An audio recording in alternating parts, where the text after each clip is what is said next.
नमस्कार दोस्तों। इस वीडियो में मैं आपके साथ शेयर कर रहा हूं एक जीएसटी में नई अपडेट आई है और वो अपडेट है interest liability on amount deposited in cash ledger. ये जो प्रॉब्लम है ये जीएसटी में काफी समय से आ रही थी और रिसेंटली एक ऑनरेबल हाई कोर्ट ने इसमें एक एडवर्स रूलिंग देके इस कंट्रोवर्सी को और बढ़ा दिया।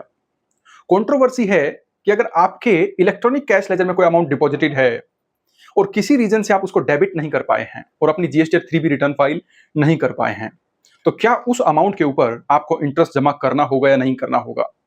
आप एक बार इस प्रॉब्लम को सोचिए।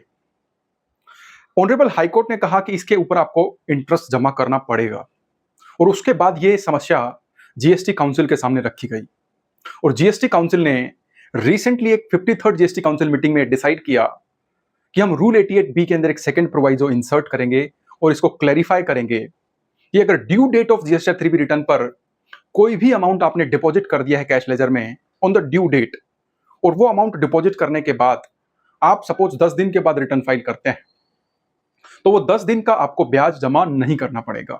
ऑल्दो वो आपके कैश लेजर में डिपॉजिटेड है और गवर्नमेंट को 10 दिन के बाद वो डेबिट होने के बाद गवर्नमेंट को एक्चुअल में अपोर्शन हुआ कि ये पैसा इंटरेस्ट के लिए अपोर्शन कर दिया गया है।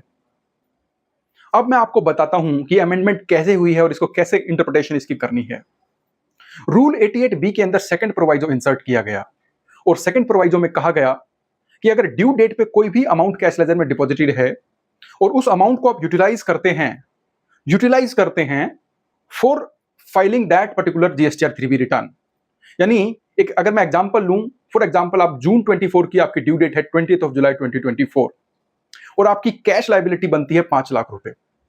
आपने 20 जुलाई को कैश लेजर में 5 लाख रुपए लोड कर दिए हैं, लेकिन आपका कोई जो अकाउंटेंट आपकी रिटर्न फाइल करता है किसी रीजन से वो नहीं आ पाया और 10 दिन तक आपकी रिटर्न डिले हो गई है। अमाउंट डिपॉजिटेड है, सब कुछ तैयारी कंप्लीट है, लेकिन 10 दिन के लिए आपकी रिटर्न फाइल नहीं हो पाई है। वो अमाउंट ऐसे का ऐसा कैश लेजर में रखा हुआ है। अब 10 दिन के बाद उसको यूटिलाइज करते हैं तो 10 दिन का ब्याज आपको नहीं लगेगा। ये अमेंडमेंट रूल 88B के अंदर कर दी गई है after the recommendation of 53rd GST council meeting और नोटिफिकेशन इसके लिए इशू की गई है, नोटिफिकेशन नंबर 12/2024 डेटेड 10th जुलाई 2024। इस नोटिफिकेशन को भी आप रेफर कर सकते हैं। मुझे पूरी उम्मीद है कि ये वीडियो आपको इंफॉर्मेटिव लगा होगा। अगर वीडियो आपको पसंद आया तो मैं आपसे रिक्वेस्ट करूंगा कि आप मेरे इस वीडियो को लाइक कीजिए, चैनल को सब्सक्राइब कीजिए और इस वीडियो को मैक्सिमम लोगों तक शेयर कीजिए। Thank you very much.